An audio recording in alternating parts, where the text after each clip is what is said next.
Assalamualaikum warahmatullahi wabarakatuh.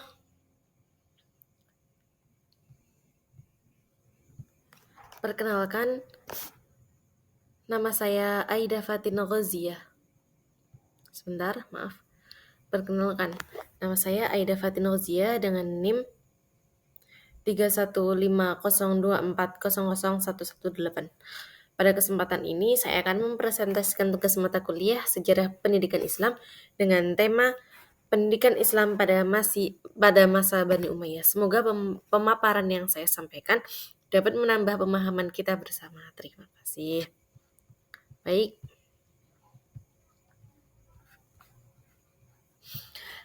latar belakang pendidikan memiliki peran yang sangat penting dalam membentuk peradaban Islam.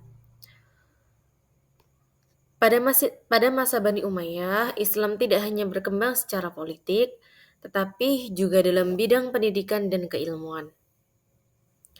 Oleh karena itu, penting untuk mengkaji bagaimana pendidikan Islam berkembang pada masa ini sebagai bagian dari sejarah pendidikan Islam.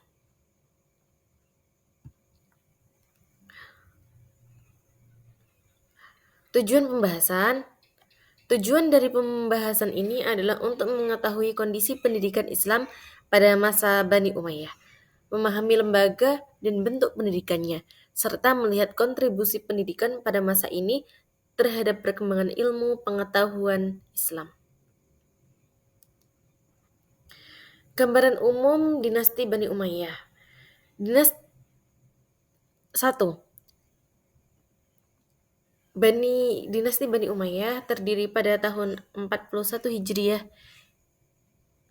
dan dipimpin pertama kali oleh Muawiyah Abi Sufyan. Pusat pemerintahannya berada di Damaskus. Pada masa ini, wilayah kekuasaan Islam sangat luas, sehingga mendorong interaksi budaya dan perkembangan pendidikan. Kondisi sosial dan budaya, masyarakat pada masa Bani Umayyah terdiri dari berbagai suku dan bangsa. Keberagaman ini menuntut adanya pendidikan, khususnya dalam bidang bahasa Arab dan ilmu agama, agar dakwah Islam dapat diterima secara luas. Konsep pendidikan Islam pada masa Bani Umayyah. Pendidikan Islam pada masa Bani Umayyah masih bersifat non-formal dan belum terstruktur seperti sekarang. Namun, pendidikan sangat menekankan pada penguatan akidah, pemahaman Al-Quran, dan Sunnah, serta membentuk akhlak umat Islam. Lembaga pendidikan yang berkembang pada masa Bani Umayyah antara lain adalah masjid sebagai pusat pendidikan utama, kutab sebagai pendidikan dasar bagi anak-anak, majelis ilmu, serta pendidikan di lingkungan istana untuk kebutuhan administrasi dari pemerintahan. Pendidikan di kutab merupakan lembaga pendidikan dasar yang bertujuan mengajarkan anak-anak membaca dan menulis, menghafal Al-Quran, serta mempelajari dasar-dasar agama Islam. Pendidikan di kutab menjadi fondasi awal bagi pembentukan karakter dan keilmuan anak. Pendidikan di masjid. Masjid berfungsi sebagai pusat kegiatan pendidikan dan keilmuan. Proses pembelajaran dilakukan dengan metode halaqah, di mana guru dan murid duduk melingkar untuk mempelajari ilmu agama seperti tafsir, hadis, dan fikih. Jadi proses anak-anak itu dengan metode halaqah itu murid membentuk lingkaran agar apa? Agar suasana lebih dekat dengan guru. Berbeda dengan sekolah-sekolah lainnya. Materi pendidikan pada masa Bani Umayyah meliputi ilmu Al-Quran, hadis, fikih, bahasa Arab, serta sejarah dan sastra. Bahasa Arab mendapat perhatian khusus karena menjadi bahasa Al-Quran dan administrasi pemerintahan. Metode pendidikan yang digunakan antara lain adalah metode hafalan, ceramah, diskusi, dan talaqi, yaitu proses belajar langsung dari guru. Metode ini menekankan kedekatan antara guru dan murid serta keaslian ilmu.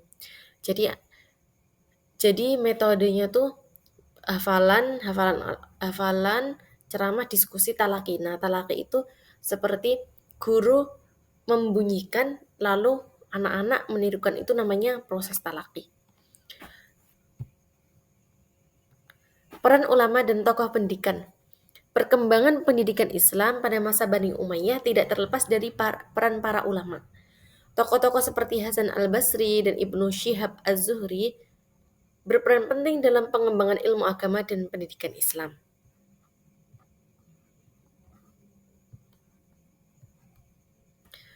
Perkembangan ilmu hadis. Salah satu perkembangan penting pada masa Bani Umayyah adalah dimulainya kodifikasi hadis.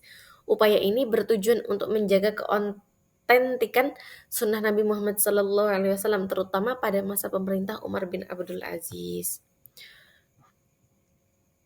Kelebihan dan kelemahan pendidikan masa itu. Pendidikan Islam pada masa Bani Umayyah memiliki kelebihan, yaitu berkembangnya ilmu-ilmu agama dan lahirnya banyak ulama. Namun kelemahannya adalah belum adanya sistem pendidikan formal dan akses pendidikan yang masih terbatas. Pengaruh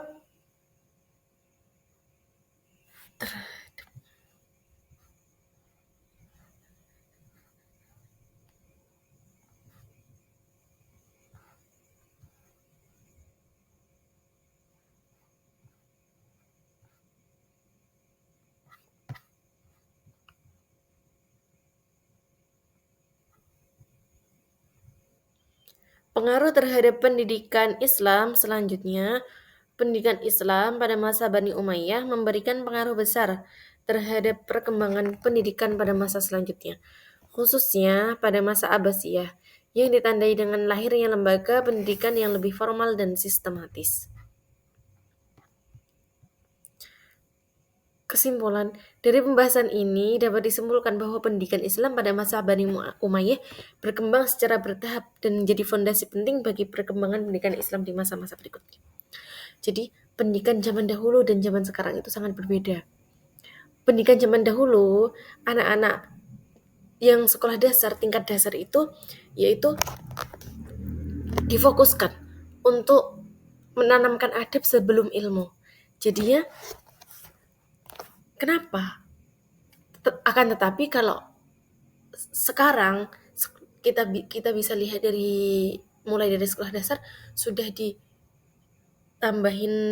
sudah apa itu namanya, joloki lah bahasanya, joloki banyak materi, akan tetapi pelajaran adabnya sedikit, begitu ya. Jadinya kenapa kok sekarang banyak orang berilmu akan tetapi tidak beradab, ya karena itu sistem pendidikannya itu tidak sama seperti dulu. Kalau dulu itu sekolah dasar yang pertama kali itu yaitu yang dipentingkan adab, tapi sekarang tidak.